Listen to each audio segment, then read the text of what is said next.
Hello, it is Thursday the 3rd of March. I'm Connor Hamilton, and this is a Seasiders podcast Thursday night preview show. We're here to look at the Seasiders' upcoming trip to Stoke to see if they can build on the momentum gained from beating Reading 4-1. As ever, we're joined by a fellow fan from the opposition corner to help us look forward to the match. It's an absolute pleasure to be joined by Andrew from the Stoke City podcast Every Step Along the Way. Welcome, Andrew. I appreciate it, mate. Good to be here. We can see what a different podcast and how they work around, so it'll be pretty good. Fair enough. We do that as well. We had somebody come on, I think it was 2 weeks ago, who ran like social media competitions with virtual duck racing, which is something we'd never seen before. Wow. It's always great to see what the other pods are doing. Yeah. And then I believe at one point we might be joined by Mike as well. I think he's just having one or two technical issues at the moment. That's perfect. Mike having issues with his mic. Nominative to journalism in action. And then to give their views on all things Blackpool, also joined by Sean, Mr. Accredited McGinley. And how are you, mate? I'm very, very well. Thank you, Sean. Very well. And then we also had the pleasure of being joined by easily the most sophisticated panelist on the Seasiders pod lineup. It's Mr. Tim Fielding. It's actually very good to be with people of intellect tonight. I'm usually with the Philistines on Sunday or Monday night, so I look forward to it. No, it's an absolute pleasure to have you on the preview pod. Now, as always, we'll kick things off by kind of asking Andrew a few questions about Stoke, and then we'll visit Nostalgia Lane and the usual they played for both and looking at past games segments. So, welcome again, Mike, welcome again, Andrew. Just to kind of kick us off, could you give us an overview of every step along the way and how long you've been involved? Well, Mike and Dan started it, I believe, at the start of the season, and then around November time, they put a post onto the Facebook, Stoke City fans all over the world, and said, who wants to be a part of the podcast or wanting to get guests on? I came on for that, gave my prediction. I think it was before QPR game where we managed to beat them 2-1. And then we did a Christmas podcast with a few other people who do podcasts around Stoke. And then in the January transfer window, they offered me my own transfer request to be a permanent fixture. Oh, what a dream signing it has been. All right. And so how does the format of every step along the way work? Kind of if anybody wanted to kind of listen to it regularly, what should we expect? So obviously you have the introduction chats as you do. We then talk about the previous game or the previous two games, depending on how long it has been since. We recently did a midweek podcast for the first time because we were in the FA Cup. Sadly, we did lose 2-1 to Crystal Palace. And then we talk about the next game, go through the news around the club, the under-23s, under-18s, women's teams. And then we go on to the next game prediction, our teams, what we think is going to happen. And then we have a mini quiz at the end. And if you're lucky, we also go on about what we think we're going to get for the next 5 games. I love that. That's two things I really jumped out to me. Some of the ideas that we should steal a mini quiz and also I look at the next 5 games altogether. Yeah. Well, Dan, I think the last quiz he gave us was the last 6 FA Cup games 6 Cup games against Premiership opposition. What were the scores and things like that? And we just started to think. Me and Mike luckily managed to get all 6 correct. That is impressive. I'm not sure I could do that from the Blackpool point of view. Yeah, I think mainly because we never get far enough in the cups to get Premier League opposition. I think we go back to 1953 for going back to 6 Premier League oppositions. I think the quiz before that was the last 10 managers which has got the highest win percentage and list them from least to most. And I think we got the list pretty close, but we got 3 out of 10 in total. Yeah. Fair enough. Well, our quiz might be a little bit more basic. I might see if John has any Patreon funds available for prizes, and we'll get the listeners involved. And in the meantime, I think, fingers crossed, we have the pleasure of being joined by Mike as well. Yeah, we can hope. Hopefully, guys. Can you hear me okay? We can indeed. Excellent. Hooray. Technology's great, isn't it? It is when it's working. Yeah, evening, guys. You're right. There he is. Evening, Mike. Well, I'll tell you what, Mike, now that we've got you, I'll throw you in the deep end if that's all right. In the prep for this pod, I saw a headline entitled Stoke set for 6th straight season of bottom half misery. Is that a fair reflection of where fan sentiment is at? How do you feel the season is going? I think it's been disappointing, to be honest with you. I think FA Cup, we did ourselves proud the other night. I think even a neutral watching that would have said we didn't deserve to lose. But yeah, we've had a few difficult seasons, to be honest, guys. We've had a lot of deadwood. I think we had something like 36 players on the books the other season. O'Neill's kind of come in. He kept us up that first season where I think only one other team had actually ever survived in our state. So he managed to do really well, and I think he got a lot of brownie points for that. But the murmurings are starting to creep up again. And, we've gone from being a stable club with one manager every 10 years to having 3 or 4 managers in a short space of time. And it's been disappointing this season. I mean, you guys are above us, aren't you, by a point, if I remember rightly, on the table. So I'm not being funny in any way, but I think a lot of Stoke fans have said, well, we should be above Blackpool. Do you know what I mean? With our budget and things like that, we should be above. But it shows money doesn't buy you success, does it? No, and I think also Luton Town really stand out as kind of real people who are making the pennies go far, and it's a real envy if you are able to do that. So a run of 1 win from, I think, your last 8 league matches. Seen Stoke drop from, promotion playoff hopefuls maybe to, current mid-table position after a real strong start to the season. Kind of, Mike, Andrew, in your view, what went wrong? To be honest, mate, one word: injuries. We had the spine of our team ripped out. Goalkeeper got injured. Obviously, Harris Suter was probably the best defender in the league, as far as we're concerned. West Ham and Spurs and everyone was after him beforehand. So he was ripped out of our team. Our midfield got decimated. We're having to look at maybe try and find youngsters to play. It got that bad. Strike force, we bought Sam Surridge and he didn't hit the ground running. Tyrese Campbell's come back from a crucial injury. They're literally talking key players in every single position. And unfortunately, any team you do that to is going to struggle. We had a really good kind of January window, and I think that's the problem. As you said, up to kind of December, January time, everyone was thinking, wow, we could have a good January here and we should be in them playoffs at least. And it's just gone pear-shaped, mate. So I'm not going to blame O'Neill for that per se. A lot of people will, but I don't think changing a manager, for example, which is what some people want, it's not the way forward. We need to just accept that we're nothing more than a mid-table team right now, and it's going to take time to get back to where we were, if we ever do. Okay. All right. Well, just talk a little bit about the transfer window, and I think Sean also have a question around the money part you raised coming up as well. Have those Jan signings just not integrated very well? I think I remember. Was it Phil Jagielka was one? Phil Jagielka's starting pretty much every single game. We've also had Lewis Baker yet again on a free transfer.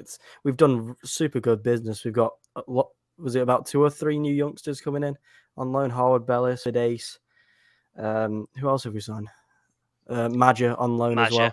Yeah, he's yet to find his feet, Masha. Yeah, he's finding his feet, but he's shown that he can do it. And the youngsters, I think Bidace is probably up there with some of the best quality we've got at the club. He can move his feet around. I think it was the game me and Dan went, or was it where me and you went, where he did like 8 step overs to nearly put Swansea's defender back. But yeah, it's not that the players are doing bad. It's one critique I have Michael O'Neill is at the moment he changes his tactics. He was 4-2-3-1. Doing well, didn't go well. 5-3-2. He's stuck between those two, and I think he needs to go with a set system at the moment.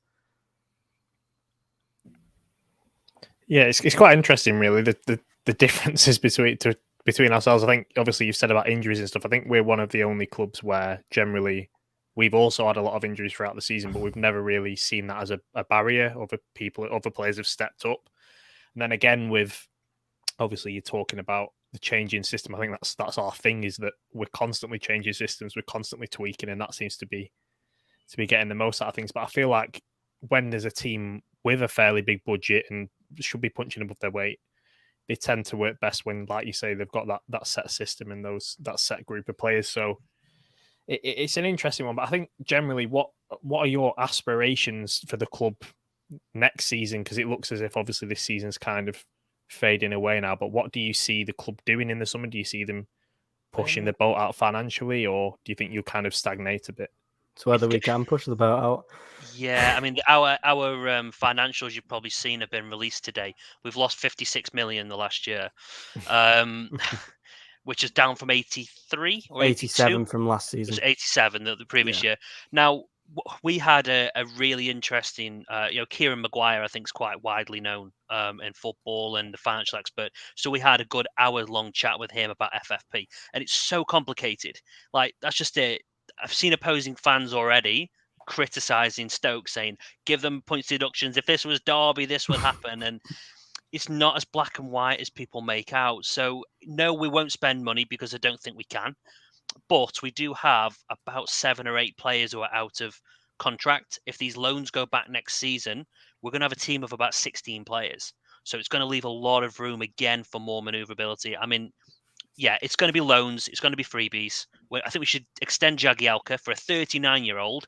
He's absolutely brilliant. He plays like a brand new upcoming youngster, doesn't he? Yeah, that guy's going to play. And we were trying to do it the other day. I don't think any Stoke players played at 40 years old for us. It's probably Stanley Matthews.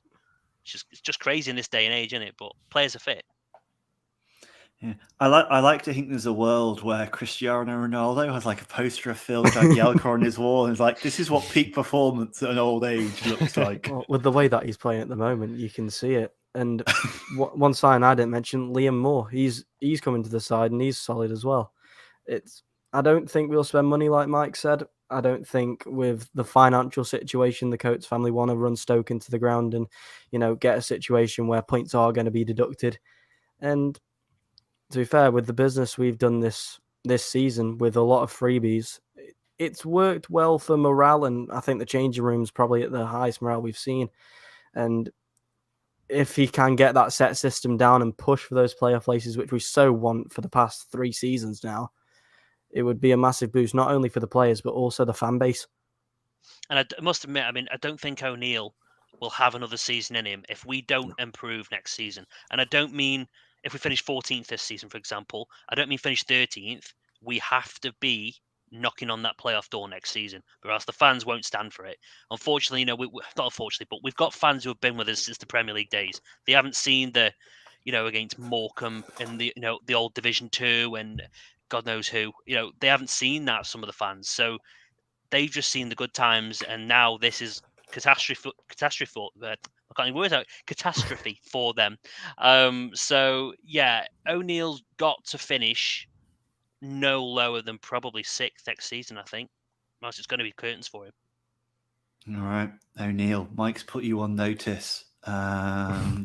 Mike's put Mike on notice. Hey, after his mic was, yeah, I'll leave it there. So obviously the reverse fixture was last year. I think it was a slightly rainy, depressing evening game, if memory serves me correctly. Did either of you make the journey up to Blackpool midweek? I know you and Dan did, didn't you?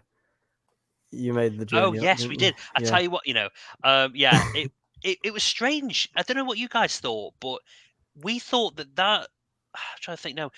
I'd say you were all over us until about the 60th minute, and then something just switched. I think we brought Fletcher on and we went a bit more direct on as well. Vrancic, and it changed. I mean, I wouldn't say we deserved to win that match other than the last 20 minutes. But you guys looked really handy. It was just not quite connecting up front. I seem to remember your fans throwing a lot of things at the at some of the Stoke players and Joe Bursick. I seem to remember that. But yeah, you guys were well in it, to be honest, for most of the game. I was going to say, you had a mountain of yellow cards in that game, and I think was it Stephen Fletcher that should blatantly have been sent off at the far outside as well. Yeah, I was right in front of that. Put his foot in on that. Crazy. He should have been off. He was so lucky. Yeah. It was bookings throughout the season is our story of our season, pretty much. It's the youth, though, isn't it? The young players, they weren't doing smart fouls. They weren't picking, it's like last man through or second to last man, you take him out. They were doing that in the middle of the park when there was no danger. So, it must admit, we went to Blackpool afterwards. The best part about it wasn't really the win, to be honest with you. It was actually going the fish and chips on the front, even if everything was closed down in December, to be honest. But, it was nice to see. £10 for 4 sticks of rock. What's happened? Inflation, cost of living crisis. They're actually all imported from Russia. I think my overriding memory of that fixture is my seats are behind kind of the away dugout in the West Stand, and Oh dear. it quickly became clear to everyone in kind of that area that Ben Wilmot, I think he was on our side, just wasn't having a great game with the ball. Oh yeah. So he just kept cheering whenever Ben Wilmot got the ball. He was obviously subbed at half time, and I've never felt more powerful as a fan. I think it's the earliest change Michael O'Neill's made all season. Ben Wilmot off the pitch. Yeah, we brought on Leo Ostigard, if I remember rightly. I think we brought him on, God. but it was either him or Danny Bart. One or the other came on at that point. I think I just Ostigard remember went off for Bart. Right, okay, yeah. I just remember Ostigard being massive. He was good. You know, it's weird with him. He played week in, week out after that game, and then all of a sudden got dropped, and we shipped him back in January to, well, obviously back to his home club, and he went straight back on loan again the same day. It was something went on behind the scenes there because he was a pretty handy player. I know the Coventry fans were raving about him. He was brilliant. He was. He had a lot of morale to him, especially after a win. The amount of celebrations he would have with the fans and that, it was brilliant. But we thought it was to make room for January recruitment, didn't we? Yeah, it was literally, it was one in, one out. That's how our transfer policy had to be. And yeah, I mean, we're going to try and get Kieran back on for an in-depth dive on that whole FFP. But yeah, I mean, what's your perception of Stoke kind of externally? I mean, do you see us as this club who spent multi-millions and should be hit with every transfer embargo going, or what's the actual outside perception? Sean's nodding Just think here, so let him come in. No, I'm not like, obviously I'm not that bothered about Stoke, but I just think you're in a general collective of clubs that have essentially just pushed the boat out, pushed her all out to get back to the promised land. It hasn't worked, and now you're kind of stuck in a malaise with players that are on ridiculous wages that they're not actually playing to the capability of what they're being paid for, and it seems to be a general theme with a lot of clubs. And then there's kind of this overriding thing with these sorts of clubs that there's an expectation then that you have to go and get to the playoffs eventually, or you're going to end up in a derby situation. And it's kind of, there's too much heavy reliance on the owner. Like if the ownership weren't underwriting these losses, and it should be self-sustainable, and that is not self-sustainable. And if the owner one day just decides to pack it in like the Derby owner has, then it'll be the exact same situation. I just think I think it's just not right. I just think it should be taken out of owners' hands to have that much power over the future of a football club. I think FFP it's not fit for purpose, is it? I think, but at the same time, I get it from the smaller clubs' perspective, where, and I'm not saying you guys, I'm just saying, you know, smaller clubs, the bottom of the budget cycle, where like a Barnsley, for example, I think their annual wage budget's like £5 million, I think, where ours was well obscene. So We were like, you know, I see it from their side, because if they haven't got a rich owner, then they're going to say, well, no one else should be allowed to spend money. Whereas we can go, well, our owners are worth billions, but they're just not allowed to put the money into FFP. So I get it. You're not going to be able to please everyone. Someone's going to be happy and someone's going to be disappointed. But you're spot on. We came down. Gary Rowett got 60 odd million quid, wasted it, given 4 or 5 year contracts, and then we couldn't get rid of them because we couldn't sell them. We've only got ourselves to blame. Yeah, it's like if you spend the money wisely, then it's not the situation, because that's the thing. It's all well and good having an owner that's got tons of money, but if they're just going to piss it up the wall, then it's pointless. And I think sometimes these owners they don't have a proper strategy, because they just expect that, well, if they throw a certain amount of money at a season, then that's going to be enough to take them up. But I think they underestimate the fact that if you work smarter and you're clever in what you do, and you look at the sort of small margins, fine margins like Luton have, like we have this season, then you're going to end up better off over a 5-10 year period. We've always sort of advocated like the Brentford style model, where you know, if you are going to buy, you know, you try and balance the books every year and buy wisely and not just go for the big numbers. I mean, I think our accounts have just been released, and we've lost 4.8, which is up from 2.2 last year, and and I suspect it'd be interesting to see what we do this year, because obviously that was League One. But obviously that was with stadiums closed and advertising and concession opportunities limited. But the average loss per week in the Championship is over £500,000, and I think there just needs to be a reality check at some point. Personally, it's just I mean, Preston down the road from us lose shed loads of money every single week, and you just think, well, it just needs everybody to turn around, or the hopefully, if we end up with an independent regulator, which is what we've been campaigning for years, they're going to put the brakes on, because if you were doing stuff like that in Germany, you'd get relegated. And I think it probably needs somebody with that type of teeth to say, this is what will happen, that will actually cause owners to think, stop being stupid, because most of it's going on players' wages. And if everybody has a realignment of that, then it'll stop. It's only because the market's driving it, and the market that's driving it is the owners of Stoke, Derby, and other clubs who are just chucking money at trying to get into the Premier League. Yeah, I think historically we've done that. I think one thing that I think is probably a little bit of a misconception still is that we're still throwing around loads of money. I mean, our wage bill has halved. I think our average wage went down to about 15 to 21 grand, I think it was. Now we have a couple of high earners. So Joe Allen is on a reported 57 grand a week, which, as we all know, is obscene for a championship player. Absolutely crazy. But when we came down, the only way to keep the Joe Allens, the Jack Butlins of this world at that time, was to keep them on their original contracts from the Premier League. Now we finally got rid of the deadwood, like I said, about a season ago, but we've not paid hardly any fees for anybody for a couple of seasons now.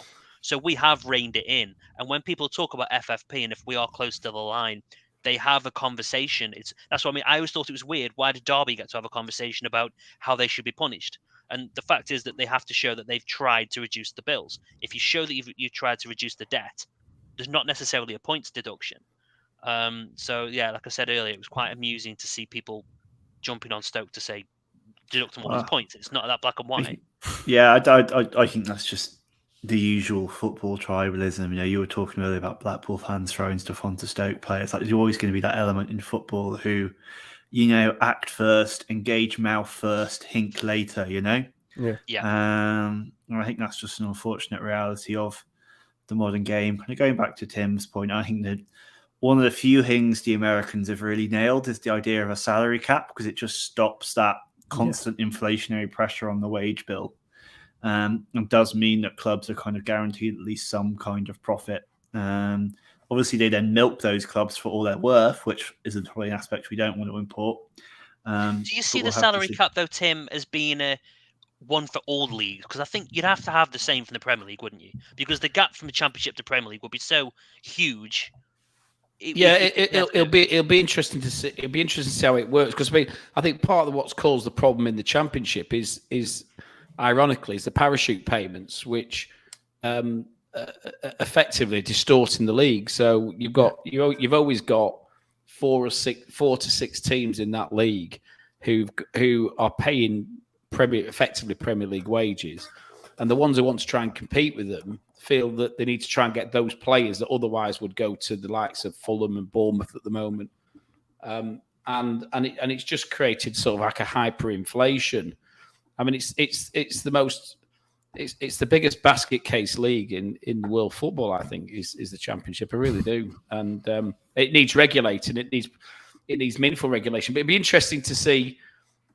Obviously, we're going to be seeing over the next few months how this legislation rolls out, and if it does roll out as quickly as they're talking about. But the whole ethos behind it seems to be to try and level up the game, and that's really what needs to happen, because you've got the haves, the have-nots, and the ones that want to be the haves and are just basically throwing the kitchen sink at trying to get into the Premier League. But Brentford have shown you don't have to do it that way. Luton has shown you don't have to do it that way. You know, okay, we've tailed off a little bit this year, a bit unfortunately, we think. But we've brought players. One of our better players this season was signed from Kings Lynn. We've signed somebody from Linfield, and they're playing and the score. Unfortunately, the young lad who signed from Kings Lynn's injured at the moment. But Lavery, who signed Northern Ireland International, they're not paying silly money. If he's on more than $3 or $4 grand a week, I'd be surprised. Yeah.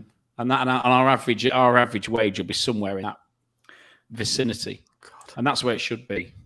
So we're in a great position when this discussion is ultimately rendered irrelevant, and Blackpool are invited to the European Super League in a couple of weeks' time.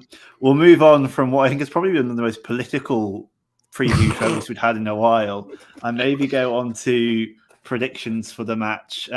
Mike, Andrew, kind of what are your match predictions, your score predictions? God, well, obviously it was a tight 1-0 affair last time out, but we've got a few players in that team who no longer play for us, and I feel like if Michael O'Neill can get his tactics right, he can still manage to forge a win. Obviously, we looked the better team against Crystal Palace. We had a man sent off and spent 50 minutes with 10 men, 1-0 up against Bournemouth. We can do it, and we show we have the quality, but at home we're doing better away than we are at home. And everyone, we thought on our podcast of our predictions, we were like, oh, Luton's going to be an easy one. We did them away. Oh, we can, get Birmingham. And since the win against Swansea, it's just been a downward spiral ever since. But I'm going to go for a 1-1 draw. I can see that in some way, shape, or form, we will concede a goal, as we have done for the past 4 or 5 games now. Oh yeah, it's going to be tight. I mean, I think any Stoke fans who think we're just going to roll up there and beat you is deluded. I think it could be a 1-0 either way. Personally, I don't know which way. Like we said, how many times we've gone into these games and think, oh, it's only such and such, and at home, and we've lost. And at home, our form. If you score first, the Stoke fans will turn, and it'll be a very difficult way back. If we score first, you'll win. I guarantee you. Like we've got one of the worst records, I think, Andy, in the league. Yeah, we've got 9 points from 33, something stupid like that. Yeah, it's from being in front this season. Mm. But the one thing you'll see if we do go 1-0 down is Lewis Baker scoring from 30 yards out, as he does whenever we go to, at least a goal down. All right. So, and picking up the keys to success are we kick off, we immediately punt it into the back of our own net, and we go from there. Yeah. Okay. You'll come out 3-1 victors at that point. Well, Richard in the comments is also predicting a 3-1 win to Blackpool. Steve's saying 2-0, so feels like our fan base is a little bit more confident it might not be tight. Sean, Tim, do you feel that's justified? I think there's some tangerine glasses on there, isn't there?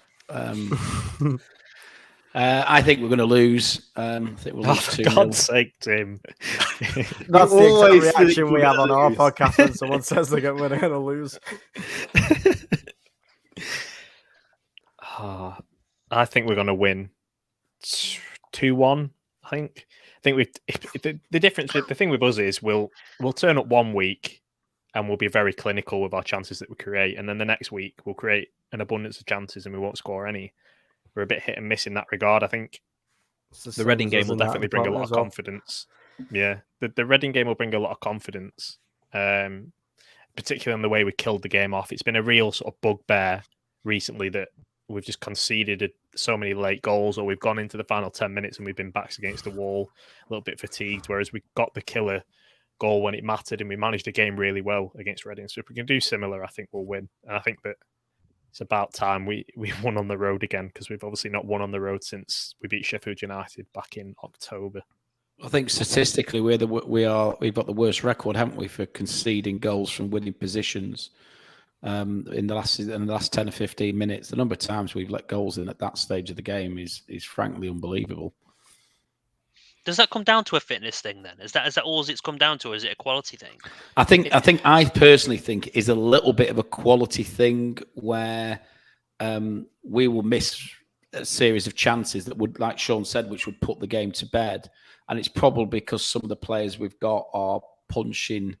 And listen, we love them all, but slightly punching above the weight ability-wise. Perhaps more. Some of them might be slightly more what you consider League One player who's doing well and playing the Championship doing well. And just every now and again, I think over a season, that little bit of clinical finishing that you get from your better quality players just starts to it ebbs into the game. And I think that's it happened to us very, very, very famously. It happened to us in the Premier League where we played fantastically, but kept dropping points right at the end of the games. And ultimately that cost us relegation that season. And that's not going to happen this year. But I think it's cost us probably a higher finish than the one we're going to have. I must admit, think though, as well- sorry, go on. Yeah, I was just going to say that I think as well the quality that other opposition sides are able to bring on in those final 30 minutes with fresh legs up top.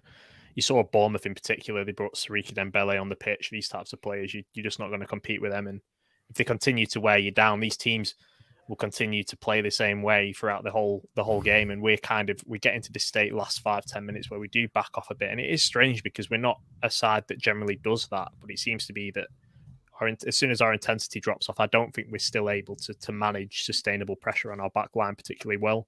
We defend well from the front. We always have done this season. And I think if we bring in a couple of quality additions next season, then we'll be able to sustain that, I think, for the 90 minutes. And if you're able to sustain an intense press from the front for 90 minutes, then you're in a great position. Yeah, I completely agree with you, Sean. And that's why I think, unless we have a real run where we kind of go like we did against Reading, where we score like 3 goals in 5 minutes or whatever, I think, it's going to be a 2-1 game because we'll score 1 or we'll score 2 and then we'll just make it difficult for ourselves and retreat into ourselves a bit because we just maybe don't have that experience or maybe the right level of confidence at this level. I don't know. For me, at the risk of sounding too much like Roy Keane, it feels like a mentality thing. But I'm not going to pursue that road much further because going down the Roy Keane road is dark and dangerous. I must admit, you're quite capable. If you can score 3 in 5 minutes, we were 3-0 up against Cardiff earlier on And this we season. went 3-3. We went 3-3 within 5 minutes. They had a goal disallowed for 4-3. And that was in 7 minutes for 4-3, wasn't it? Yeah, it was incredible.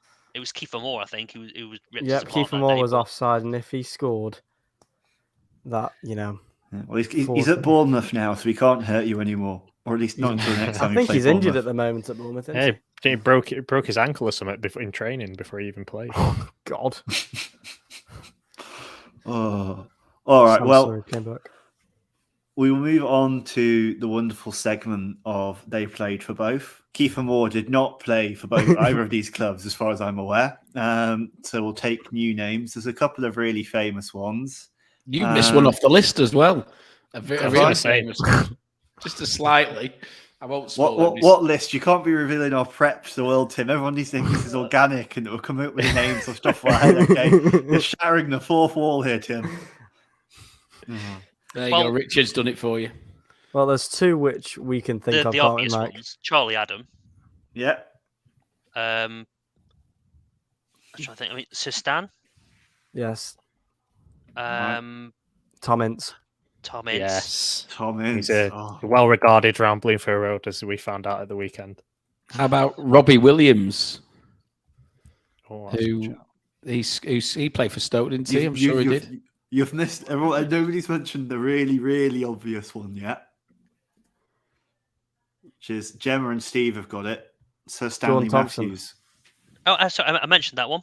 He said Sir Stan. He said Sir Stan. Sir Stan, sorry. We got Jordan Thompson as well. We bought him from Blackpool. No. Dicko went there, didn't he? Carl Dickinson, Andy. He went there, didn't he? Yeah. I So believe he he said did. that in the chat.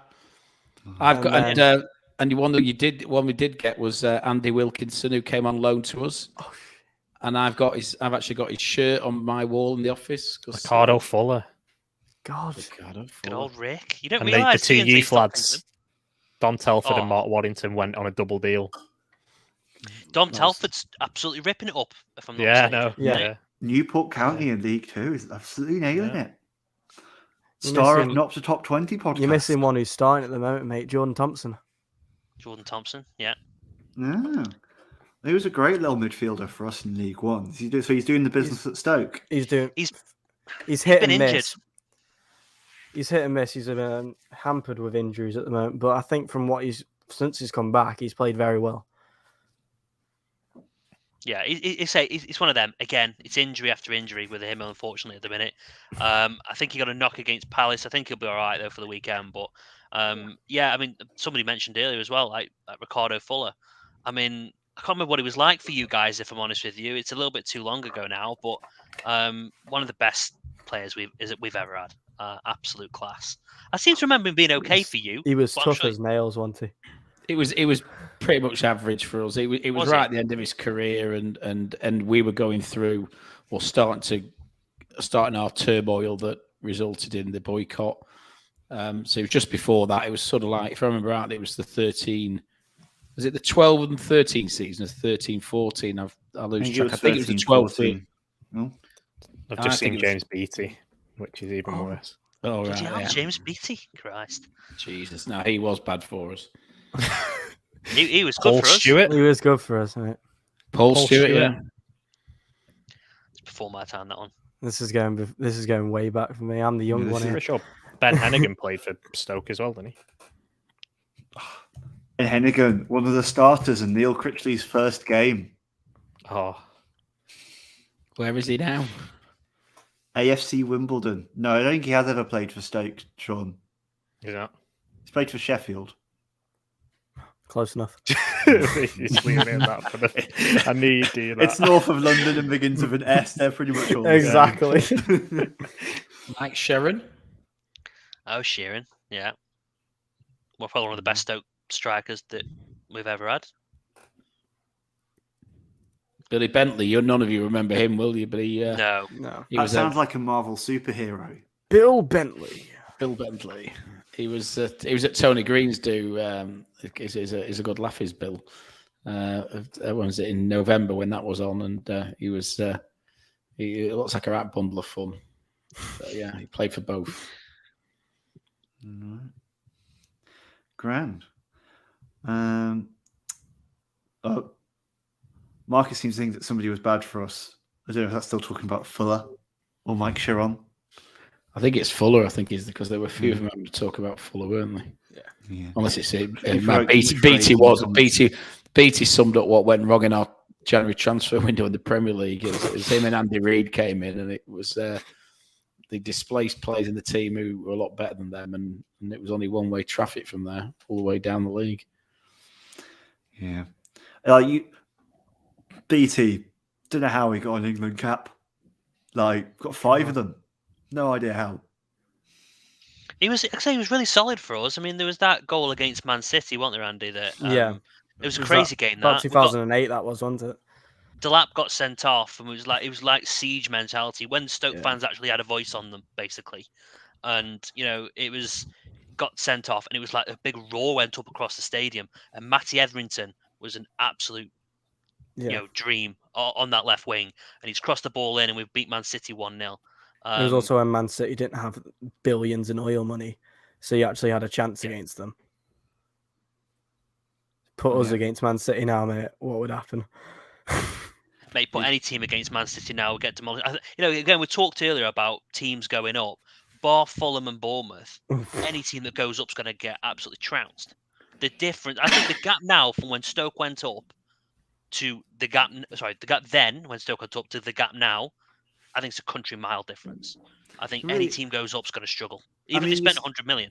You see, teams like, when Fulham went up, I think time before last, they spent 80 million in the transfer window, 100 million in the transfer window, came straight back down again. It seemed like all that money had been wasted. They kept their team though. They kept the team, but it shows even if you spend as much money as you can to nail that spot in the Premier League, it's still a complete crapshoot. I think it doesn't help as well that teams don't adapt when they go up, because Fulham and Bournemouth are playing the exact same way, possession-based style, trying to play fluid possession control of the ball, try and create chances by moving the opposition about. That doesn't happen in the Premier League when you've got the quality of player. You need to adapt when you go up, and I think that's why, realistically, probably the clubs with the lesser budgets, if they went up, would probably have a better go of it than some of these top sides, because they're trying to play football that they simply can't compete with at the other level. Whereas you've got to be smart about the way you do it. You've got to look to break on the counter and things. And I think you look at a Luton. If Luton went up, I'd probably say they're probably going to fare better than a Bournemouth or a Fulham because of the way that they play, because they're more adaptable. They played Chelsea, didn't they, as well? You've got to have a really distinct style that Premier League clubs just don't really know yet. Brentford, Sheffield United with the kind of overlapping centre backs, Leeds. The Yeah. clubs that have managed to cement a place, obviously Sheffield Wednesday have fallen out since, were those ones with real tactical identity to kind of last more than a season. But yeah, I clearly get what you're saying, Sean. I think if Blackpool were to go up, we'd probably They're generic finish about styles, aren't they? Fulham and Bournemouth, generic 4-2-3-1, 4-3-3. You know what you're getting with them. It's very generic, basic style. There's nothing really like technical to it to me. They've just got very good players that they've paid very good amounts of money for and stuck them in a 4-3-3. That's what I'd do on a computer game. That's what they're able to do because they've got the license to do it at the top of the division. This shows there's a lot. I mean, I don't know enough about Fulham, so I could be making a complete comment off wrong here. But if you take Mitrovic out that team, just like you took Diaz out of Blackburn, you take them players out of them teams. I wonder how good they actually are. They would struggle a lot considering Mitrovic is now like the championship record goal scorer for most goals in the season. If you want to look at how Fulham would do without Mitrovic, you can just look at their last Premier League season, because whenever he goes up, he disappears. Yeah. Oh, so well. But yeah, take your point, Sean. If we went up, we'd adapt, we'd tinker, we'd hoof it long to Gary Medine, and we'd finish a solid 15th at the end of the season. All right. Well, now we'll have one final segment for you. Let you go, Andrew and Mike. Thank you so much for your time so far. We'll just have a look at past games and see if any of them stick in the memory. We've obviously spoken about the last one this season. I'm going to try and share my screen and bring the rest up now. Should have done this before the segment, but oh well. There we go. We've got one of my top 5 all-time games in there. This is where I can still dance. Go on, Tim. You've got to start us off. What's your top 5 all-time game? It's 1993, Blackpool in the relegation zone in Division 1 in current money, Division 3, I think then. And we went to Stoke, who were unbeaten at home, vying for promotion. They had Grobbelaar in nets, did Stoke at the time. And we had to play the coach at left back because we had that many injuries. So Neil Bailey, who was a coach, played, and he'd never played before, never played again. And we got battered all game. But young Trevor Sinclair, who just every time he got the ball, they crapped themselves. And he got the ball about, I don't know exactly when it was in the game. It was probably like 10 minutes from the end. And just ran from the halfway line, took about 3 of them on, and then did Grobbelaar. And I think the oatcake gave us the most mental celebration that they've ever seen. And we got pelted with coins as well for our troubles. So we went home richer than we went into the ground as well. So it was a quality away day at the old Victoria ground, which I used to love. Yeah, I must admit, I'm only 33, so I only have vague memories of the Victoria ground. But yeah, I must admit, I was one of them people who hadn't got the nostalgia behind it, so I was happy to move to a new modern stadium. But I was looking through some of them ones.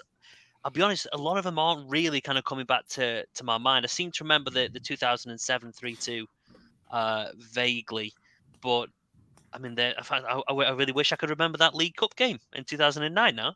Looks an absolute scream. I listened to that. That's the one game that I've listened to from start to finish on a radio. I don't know why I was listening to it on the radio, but I was.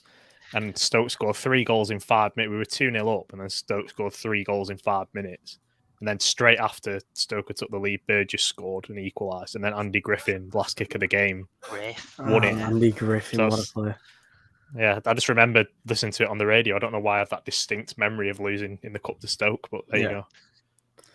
Being the oldest one here as well, I remember us when we went and won 3-1, which was, what year was that? That was 1998, and Martin Aldridge scored a brace for us. Unfortunately, passed away, but he was really liked him as a player for the time that he was with us.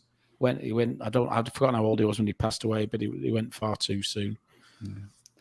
And then Matthew Warren staying in the game on the 1-1 draw in 2008. He went to Stoke, but then he got there for the second half as the coach got lost on the way. I don't know how you can not find Stoke. It's a fairly big place, but the ground's in such an awkward location, though. Like if you're gonna drive down there, you've got pretty much nothing around you, have you? You've got one away. You got 2 away friendly pubs, 3 maybe. And that's it. If you want to go power league, play some football with your mates before kickoff, go for it. But if I you want to must- buy a car yeah. as well, Yeah, I was going to say it's very much it's not ideal. There's basically like pretty much one way in, one way out. And when I mean we get a lot of Stoke fans and also opposition fans moaning about how long it takes to get off. But I must admit, when there's 20,000 fans trying to get out of one place, what's going to happen? Do you know what I mean? If there's again at Blackpool, I think your guys was the same. I seem to remember walking out and there was traffic for a while. There's no clubs full. It's just congestion. But yeah, no, it should be interesting. I think this weekend, guys. To be honest, and as you can see, a lot of them games, there's not much in them, is there? Even over the no, years, not there's at the odd all. big number, but Yeah, there's not the much one in them. thing I love reading is the old like League Cup sponsors that they had. The auto LDV windscreen Vans, shield. Yeah, we won that in 2000. I remember. LDV Vans trophy. There God. we go. Well, it should be good. We've got about 2,500 fans coming on Saturday, haven't we? So That's good. it should be good atmosphere. We'll have a lot of fans in, won't we, as well, because the season ticket offer that they've got on. Yeah, it's the 50th anniversary, isn't it, for Stoke? So, yeah, it's going to be a full stadium. They're going to have some of the old players there from the League Cup win. Yeah. It's going to be a packed out, good atmosphere, hopefully. Because I think that's the one thing that us Stoke fans would gripe about is that our fans have been very, very quiet for a long, long time. I think the last time we were really loud was like against West Brom. That was the last proper atmosphere, other than Swansea that I remember, where we were actually properly behind the lads. So we're looking about 25,000, then, are we, on Saturday, do you think? Yeah. Should be. More. I think we've got 21,000 season ticket holders. So, Okay. yeah, so your guys would prefer that's if they all turn up, you know what it's like. So I'd say it should be a minimum 25,000. So it should be a great atmosphere. And I know you again when we were at yours, it was good atmosphere there. Season ticket holder can buy a ticket for 11 quid for an adult, can't they? And 6 quid for a child. So considering we've said ticket prices are a bit steep, but for something like this, it shows that the chairmans and that of the club still care about the fans. Yeah, 15 years of no season ticket price increase is pretty impressive for any club, to be honest. Yeah. No, it is impressive. Stoke doing their bit to help the cost of living crisis. Well done, Stoke. Well, I think that's all we got time for the opposition segment today. Mike, Andrew, we'll move on to kind of doing some very Blackpool specific team selection. Just wanted to say it's been an absolute pleasure having you on the pod. Really insightful and really enjoyed the wide-ranging conversation. Thank you so much for coming on. Cheers for having us, guys. Appreciate it. Thank you. Cheers. Take care. Bye-bye. All right, and now I'll go on to the proprietary Seasiders pod. I've just seen selection tool. Just before we go into this, I've just seen that the Revo funding for the community sports village has been approved by the government. So that sports village opposite the grounds going 6.5 million has just been allocated for it. So that looks like that'll sort of speed up that whole process, which is good to see. We're nomads at the moment. Our Blackpool walking football. We have to play in Kirkham at AFC. So we're coming home. Play on the beach. Make it beach football. Well, we could do. All right. Tim, what formation do you think we should line up against Stoke? I think we should go back to the old tried and tested 4-4-2 personally. That's what I would suggest. I think it makes the best of the personnel we've got. It's not my favourite formation, I hasten to add, but I think it makes the best of the personnel that we've got.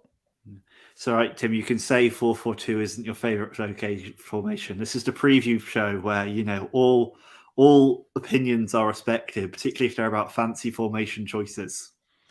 I do like 3 at the back and wing backs, I've got to say.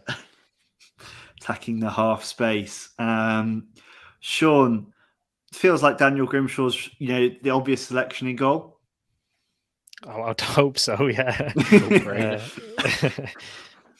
Yeah, he's been amazing, really, hasn't he? Like since he's come in, I was looking the other day, and we're still.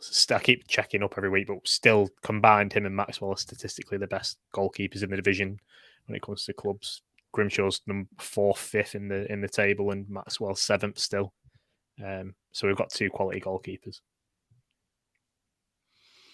Phenomenal. We've still got a bit of injury at the centre-back position. I think we're still expecting Richard Keogh out for a while.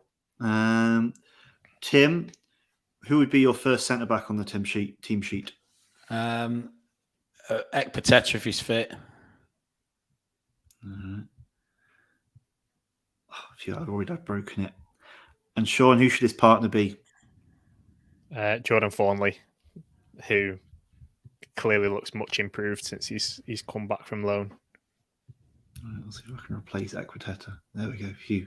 Because obviously Thornley has to go on the... Right, yeah, I bet Oxford are wishing they'd taken that trade deal now. They left with Jordan Thornley, and here he is tearing up in the Championship.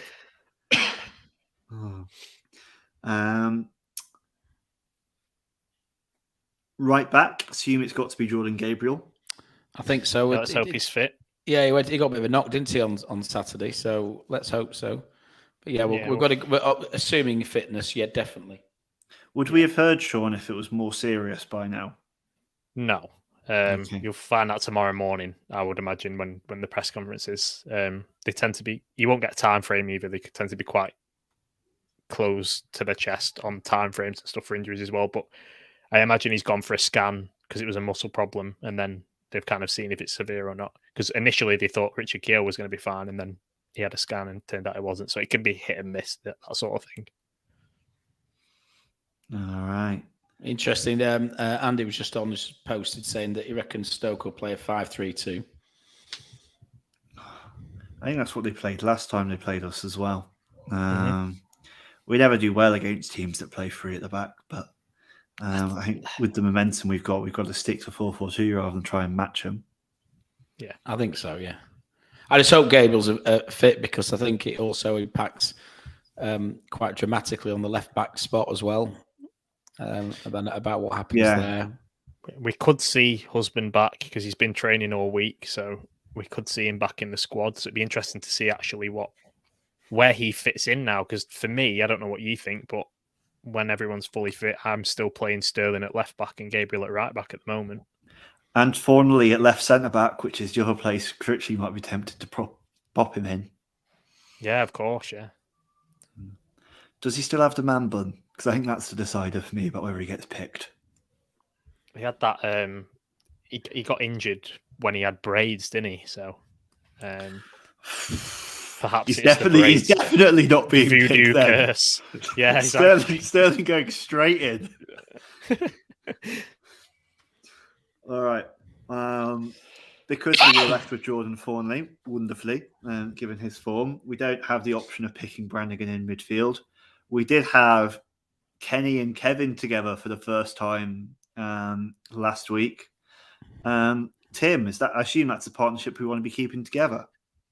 You never know with Critch, do you? But it should be. I think Kenny had a superb game, and Kev Stewart gives us that extra level of quality in midfield that nobody else can really bring to the side. So I think as a combination, based on who we've got available at the moment, that has to be the best, you would say.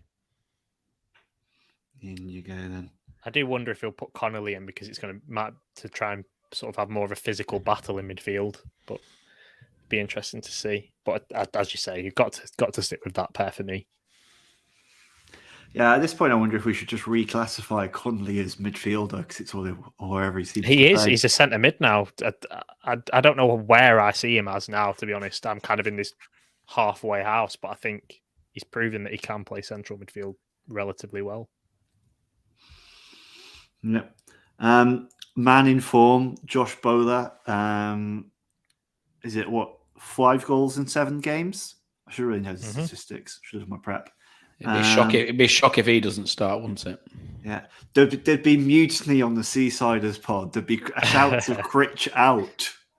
And have you seen Glenn Kirkham's released his first football song for a while? So we've got He's Electric on YouTube now, which is good to see. And there's loads of little bits of Josh Bowler on there as well. So good effort, Glenn.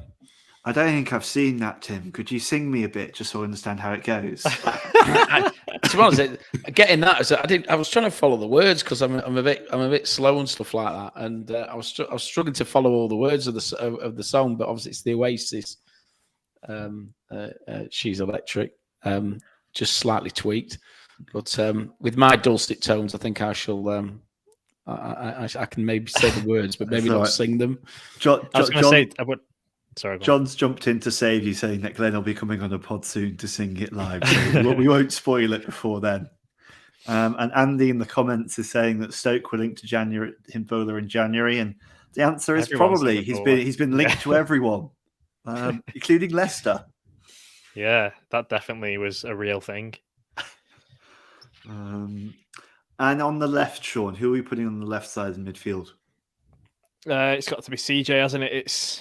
I was worried that he'd kind of gone off the boil again against QPR in the game before that, but he's back to his best against Reading, and that little dinked ball back is a lot harder than he made it look to feed Bowler for that fourth goal. It was bang on the money, and I think that delivery from out wide's improving as well.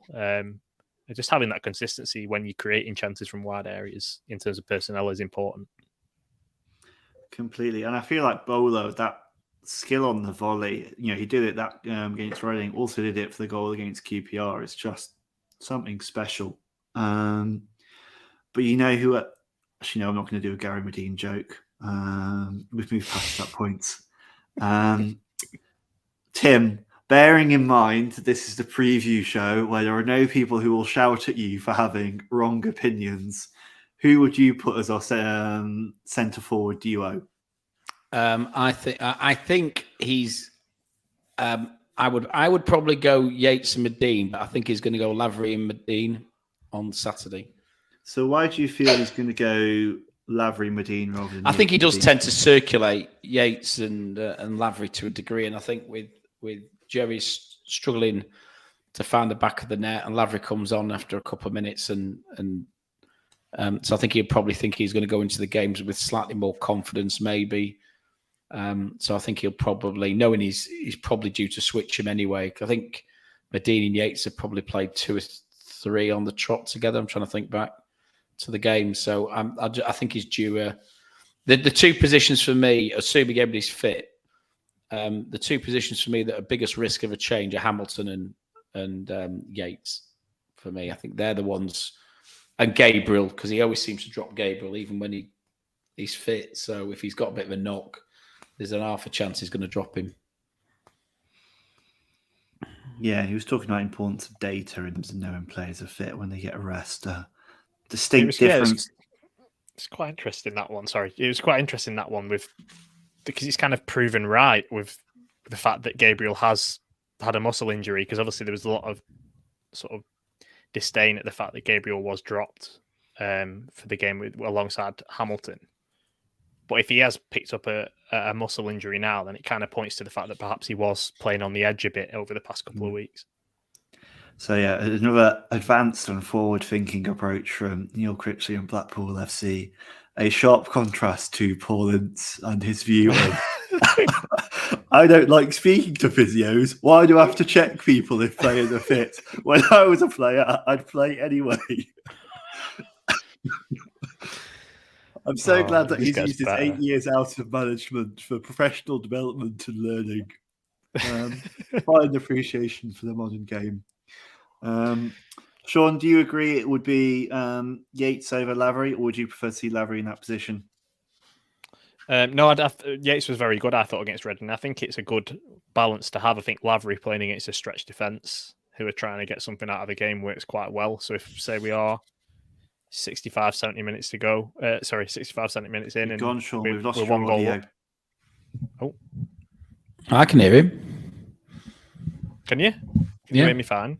Yeah. Oh, okay. It was my audio. Sorry about that. I pointed the finger too soon. I thought Yates was very good against Reading. I think, like I say, it's a good balance having Lavery come off the bench at times as well. You saw that got such a well-taken goal from Lavery. His little shimmy to lose a defender. I think he has a better impact on games sometimes when he's coming off the bench. I also think, when is he going to play Jake Beasley? I keep thinking he's going to just randomly throw. I thought QPR was going to throw Beasley in alongside Lavery, and he didn't. And I'm kind of thinking, when does Beasley get his chance? Because he doesn't seem to want to drop Medine as regularly or as willingly as he does with Yates and Medine. Yeah, it's a tricky one. Like, Liverpool fans have this idea of the Klopp dungeon, when Klopp always has at least one player in the dungeon that he doesn't play for for some reason. So I think once it went from being Xherdan Shaqiri to Naby Keita, for a while. I'm not sure who it would be at the moment.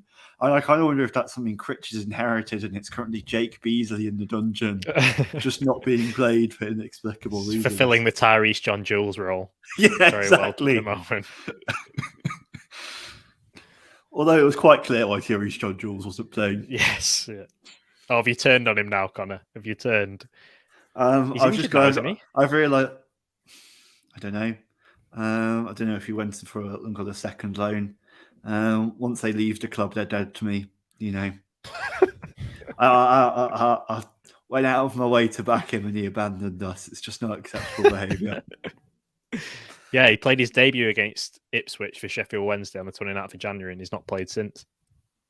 Well, at least they made that decision quicker than we did. But that's fine. That's in the past. Looking forward, this is the team that's going to dominate against Stoke at the weekend, or at the very least, hopefully not lose. We'll put it out on socials as normal for people to have their comments and reply with the changes they'd make. But as ever, thank you all to all listeners for watching. If you're listening to this afterwards, thank you for listening. And don't forget to hit like, subscribe on YouTube, Spotify, wherever you are consuming this piece of wonderful media. Safe travels to everyone on Saturday, and up the pool. Up the pool.